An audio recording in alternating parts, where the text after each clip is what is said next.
सभी को नमस्ते। अम्मा भगवान शरणम। आज के इस गुरुकुल सत्संग में आप सभी लोगों का स्वागत है। शुरू हम करेंगे श्री कल्की के दैविक चैतन्य को आवाहन करते हुए। दोनों हाथ हृदय स्थान पर जोड़ लीजिए। कल्की के मंत्र का जाप करेंगे। ओम श्री सर्वदेव परम करुण परम ज्योति नमः। ओम श्री सर्वदेव परम करुण परम ज्योति नमः। ओम श्री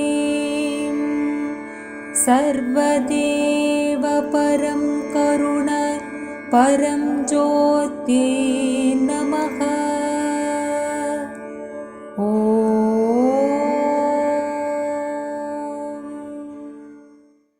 जय बोलो हमारे प्यारे प्यारे अम्मा भगवान की जय। सभी को नमस्ते। अम्मा भगवान शरणम। तो आज के सत्संग में हर बार की तरह शुरू करेंगे चमत्कार को देखते हुए। उसके बाद एक एक करके भगवान के ज्ञान को सुनेंगे।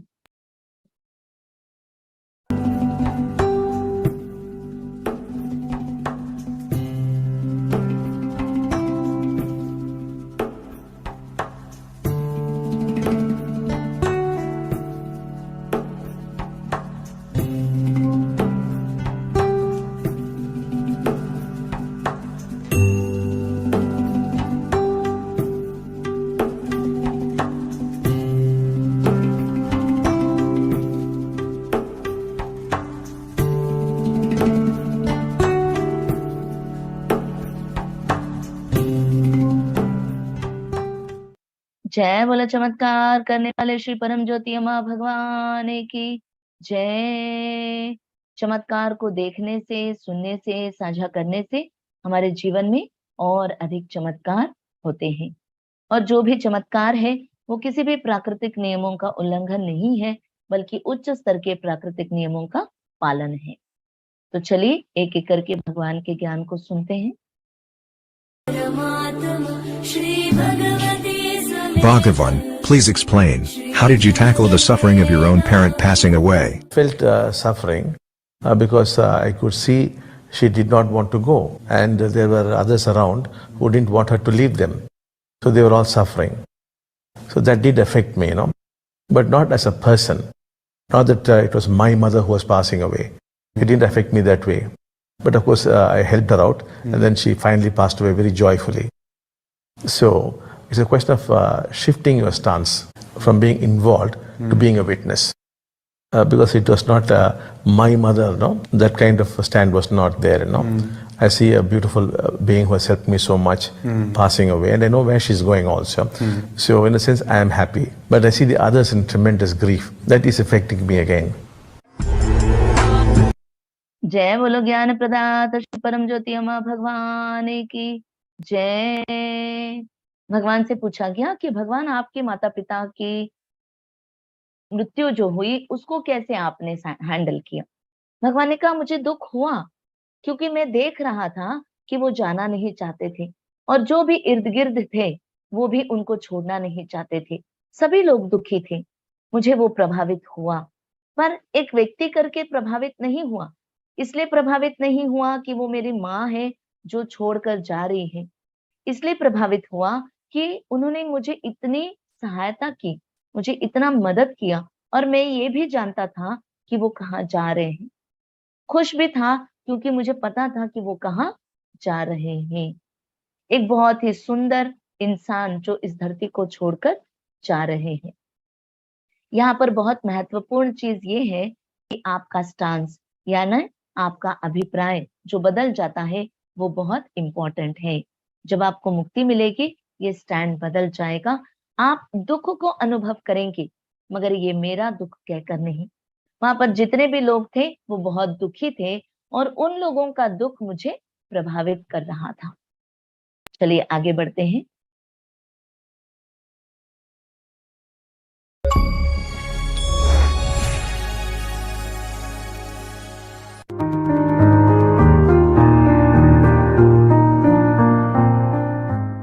The awakened one wonders at life. The unawakened one finds life ordinary. जय बोलो ज्ञान प्रदाता श्री परम ज्योति अम्मा भगवान की जय। श्री अम्मा भगवान बोल रहे हैं the awaken one wonders at life, the unawaken one finds life ordinary. यानी भगवान कह रहे हैं कि जिसको मुक्ति मिली है वो व्यक्ति जो है जीवन के हर पल को आश्चर्यचकित होकर देखता है। अवेकनिंग क्या है? एक चाइल्ड स्टेट है। एक बच्चे, छोटे बच्चे की स्थिति। एक छोटे बच्चे को देखा होगा ना आपने, किसी भी चीज को देखता है हैरान हो जाता है, आश्चर्यचकित हो जाता है। तो उसी तरह की एक स्टेट होती है जब आपको मुक्ति मिलती है। पहाड़ों को देखेंगे आप हैरान हो जाएंगे, छोटे से गुलाब के फूल को देखेंगे आप आश्चर्यचकित हो जाएंगे। वही जिसको मुक्ति नहीं मिली है वो हर चीज को एक सर्वसाधारण के रूप में ही देखता है। ऊंचे ऊंचे पहाड़ों को देखकर भी वो कहेगा तो क्या है, पहाड़ है। एक सुंदर सा गुलाब का फूल देखेगा, बोलेगा तो क्या है, पहाड़ है। एक ऑर्डिनरी चीज के रूप में देखता है और जीवन बोर्डम से भर जाता है। क्यों? क्योंकि मन जो है हर एक चीज को पुराना कर देता है। कुछ awe, there is no awe in anything. जब एक अवेकन्ड व्यक्ति, मुक्ति पाया हुआ व्यक्ति हर चीज को देखकर आश्चर्यचकित होता है, उस मुक्ति पाए हुए व्यक्ति को जब एक सर्वसाधारण व्यक्ति देखता है तो सर्वसाधारण व्यक्ति उस मुक्ति पाए हुए व्यक्ति को देखकर कहेगा बचपना है। वो पानी का ग्लास पी रहा है, उसमें आश्चर्यचकित होने की क्या बात है। एक कुत्ता भौंक रहा है, उसमें आश्चर्यचकित होने की क्या बात है। एक फूल खिल रहा है, उसमें आश्चर्यचकित होने की क्या बात है कहकर सर्वसाधारण व्यक्ति कहेगा। मगर यही सारी चीजें जीवन मुक्त व्यक्ति के लिए बहुत ही आश्चर्यचकित की घटनाएं होती हैं और खुश हो जाता है। तो आपको देखना है कि कैसे मुक्ति पाया हुआ व्यक्ति और सर्वसाधारण व्यक्ति में अंतर है। आगे बढ़ते हैं।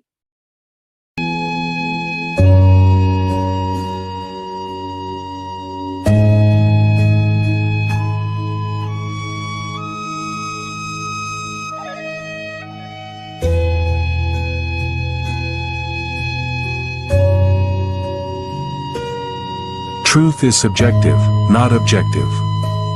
Sri Bhagwan. जय बोलो ज्ञान प्रदाता श्री परम ज्योति अम्मा भगवान की जय। Truth is subjective not objective. इसके बारे में जानने के लिए एक उदाहरण।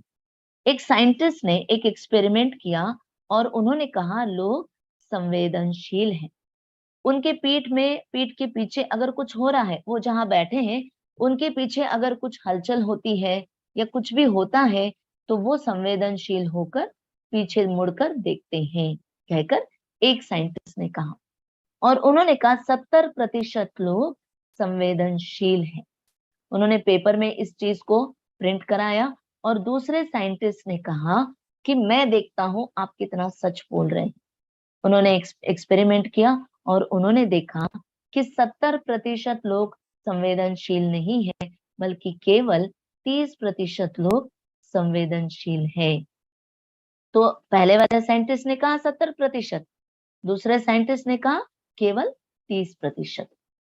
उसके बाद में एक और दिन दोनों साइंटिस्ट ने डिसाइड किया एक ही समय पर एक ही जगह पर हम दोनों एक्सपेरिमेंट करेंगे।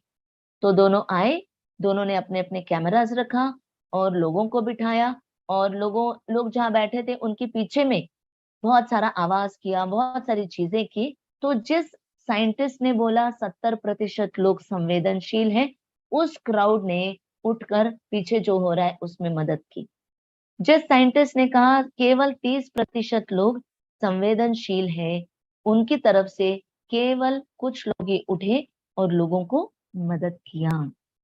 तो अम्मा भगवान बोल रहे हैं कि सत्य जो है वो क्या है? सत्य जो है वो केवल व्यक्ति विशेष है, व्यक्ति पर आधारित है। सत्य जो है केवल व्यक्ति पर आधारित है, चीज पर आधारित नहीं है। गुलाब जामुन रखा, एक व्यक्ति बोलेगा बहुत टेस्टी है, एक व्यक्ति बोलेगा बहुत मीठा है, तीसरा व्यक्ति बोलेगा बहुत ज्यादा चाशनी डाल दिया। तो एक ही चीज 3 लोगों ने अलग अलग से देखा। सत्य जो है व्यक्ति विशेष पर आधारित है, व्यक्ति पर आधारित है, चीज पर आधारित सत्य नहीं है। इसीलिए श्री अम्मा भगवान बोलते हैं कि सब कुछ एक स्वप्न है, एक सपना है। आप बोलेंगे मेरे पति बुरे हैं, कोई बोलेंगे आपके पति इतने बुरे नहीं है जितना आप सोच रहे हैं, कोई और बोलेंगे दुनिया बहुत खराब है, कोई और बोलेंगे उतना खराब नहीं है जितना आप सोच रहे हैं। तो व्यक्ति पर आधारित है, न कि वस्तु पर। इसीलिए अम्मा भगवान बोल रहे हैं कि जब आपको मुक्ति मिलेगी, गुरुकुल की प्रक्रियाओं में आप भाग लेंगे, तब आपको समझ में आएगा ये कितना सत्य है। आपके विचार, आपकी वासनाएं जब परिवर्तित होगी, आपका चैतन्य भी परिवर्तित होगा। और जब आपका चैतन्य परिवर्तित होगा, आप सत्य क्या है जान पाएंगे और जीवन में सफलता को प्राप्त कर पाएंगे। तो सफलता को पाने के लिए एक और रहस्य को देखते हैं। Shri Bhagavan says, opportunities come, disguised as obstacles too. जय बोलो ज्ञान प्रदाता श्री परम ज्योति अम्मा भगवान की जय। श्री अम्मा भगवान बोल रहे हैं अवसर, जीवन में जो अवसर है, दे कम डिस्गाइज्ड एज ऑब्स्टिकल्स टू। जीवन में विघ्न बनकर भी आ सकते हैं ये सारे अवसर। कैसे? एक रिटायर्ड आर्मी ऑफिसर, उन्होंने किराए के मकान में शिफ्ट हुए अपने पत्नी के साथ। और जो मकान मालिक थे वो एक सर्विसमैन थे। वो बहुत ज्यादा स्ट्रिक्ट थे कि पानी इतना ही इस्तेमाल करना है, मेन डोर को क्लोज करना है, इतने समय के बाद आना नहीं है, इतने समय पर दरवाजा नहीं खोलना है। ऐसे कई सारे चीजें उन्होंने रूल्स रखे थे। तो एक दिन क्या हुआ, ये जो रिटायर्ड ऑफिसर थे, इनके फ्रेंड का एक्सीडेंट हुआ और उनको फ्रेंड को मदद करने के लिए उनको जाना पड़ा। और उन्हें ध्यान नहीं रहा कि 10 बजे के बाद पहुंचूंगा तो मकान मालिक दरवाजा नहीं खोलेंगे, गेट नहीं खोलेंगे। और बिना ध्यान के वो 10 बजे पहुंचे। मकान मालिक ने कहा नियम पता नहीं है क्या, दरवाजा नहीं खुलेगा, तुम जहां जाना चाहते हो जाओ और सुबह आना। पत्नी देख रही है और पत्नी कुछ भी नहीं कर पाई।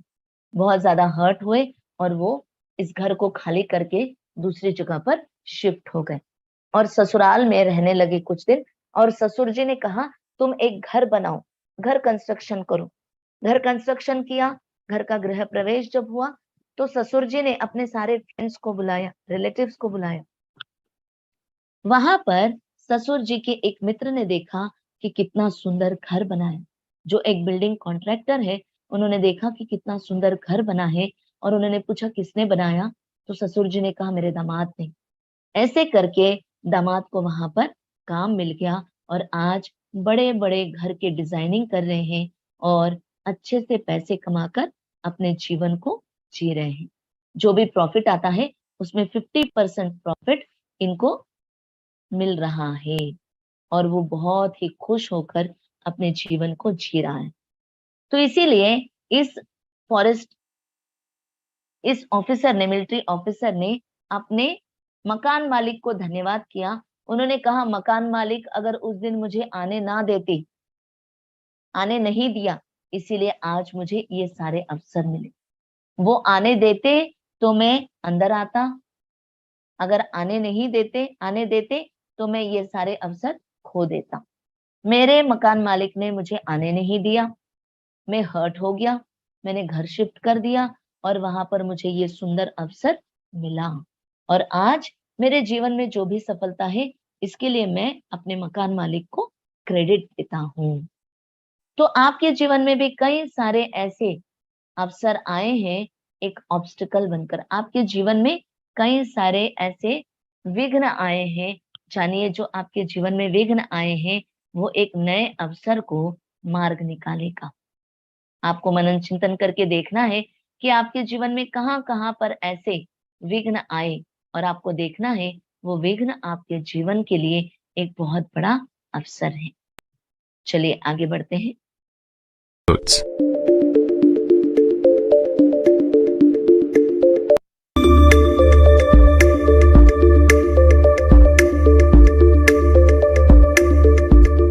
There is nothing as the ultimate truth.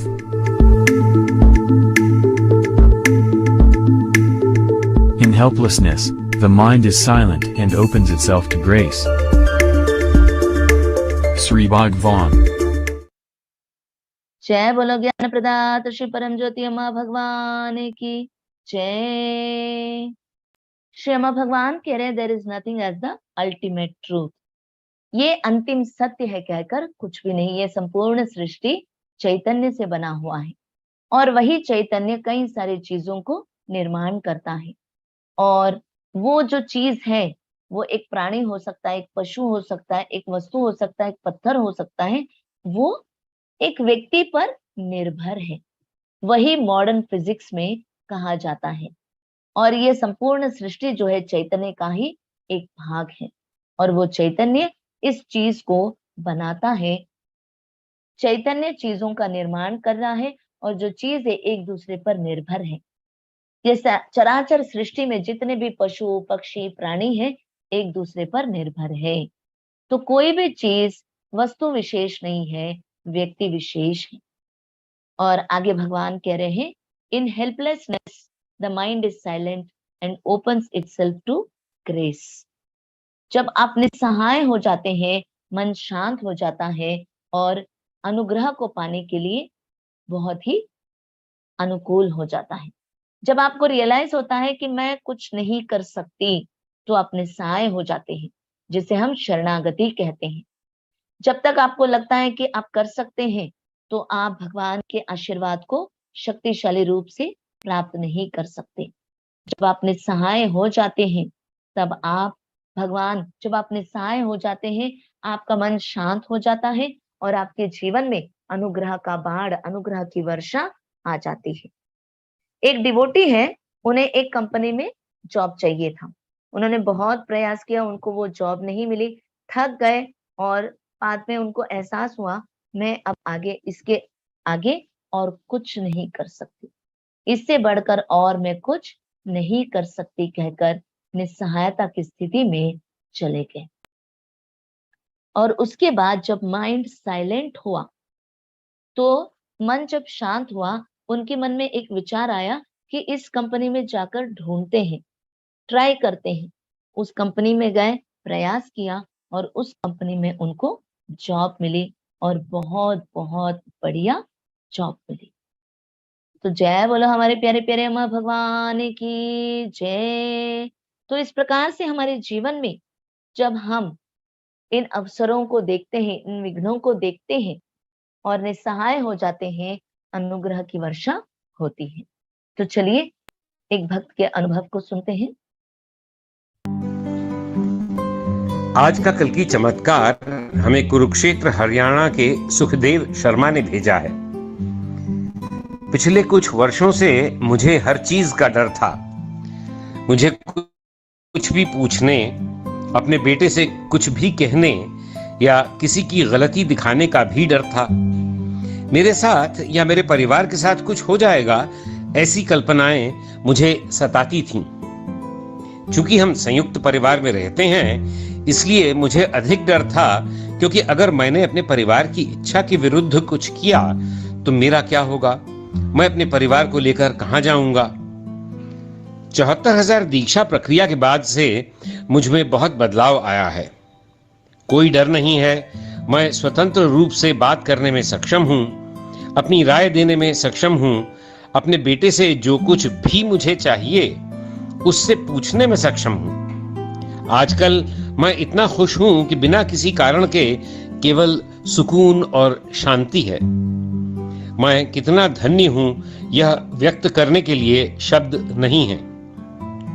कोटि कोटि धन्यवाद श्री कल की। जय बोलो चमत्कार करने वाले श्री परम ज्योति अम्मा भगवान की जय। अभी आंखें बंद रखते हुए मनन चिंतन करेंगे। इन विषयों पर मनन चिंतन करेंगे कि कैसे जीवन मुक्ति पाया हुआ व्यक्ति हर चीज को देखकर आश्चर्यचकित हो जाता है, वही सर्वसाधारण व्यक्ति इरिटेट हो जाता है, कमेंट करता है, ये ऐसे क्यों है, वैसे क्यों है, पूछता है। निस्सहायता में मन शांत होता है और अनुग्रह की वर्षा होती है। इन विषयों पर मनन चिंतन करेंगे।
शांति शांति शांति ही।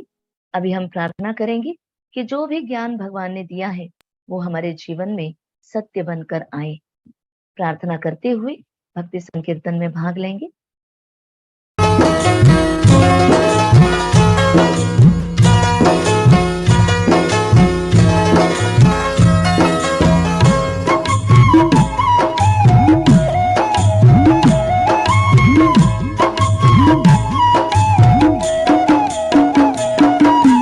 అవతార పురుషుడ కల్కిషా నీకు వేల వేల వందనాలయ్యా, భక్త పరాధీన భగవాను నీకు కోటి కోటి దండాలయ్యా।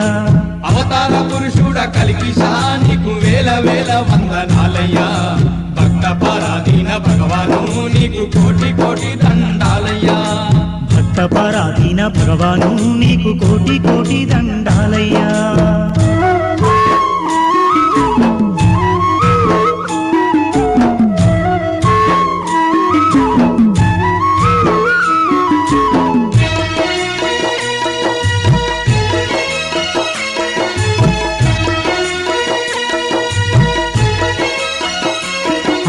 పొడిసేటియా పొద్దు కన్న ముద్దుగున్న దేవుడవు నీవయ్యా, ఇన్నెల రేడు కన్నా ఎంత చల్లని దైవమే నీవయ్యా।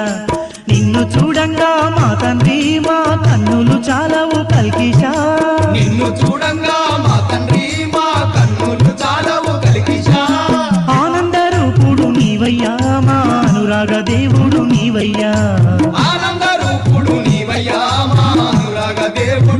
నీవయ్యా నిన్ను నమ్ముకుంటే చాలు మాకు నిలువెల్ల శుభములే కలుగు నిన్ను నమ్ముకుంటే చాలు మాకు నిలువెల్ల శుభములే కలుగు జగమంతా పాలించే జగదోద్ధార నీకన్నా మాకెవరు కరుణాల మా తండ్రి కల్కీశా जय बोलो हमारे प्यारे प्यारे अम्मा भगवान की जय। इसी के साथ आज के सत्संग को यहीं पर संपूर्ण करते हैं। फिर हम मिलेंगे। सभी को नमस्ते। अम्मा भगवान शरणम।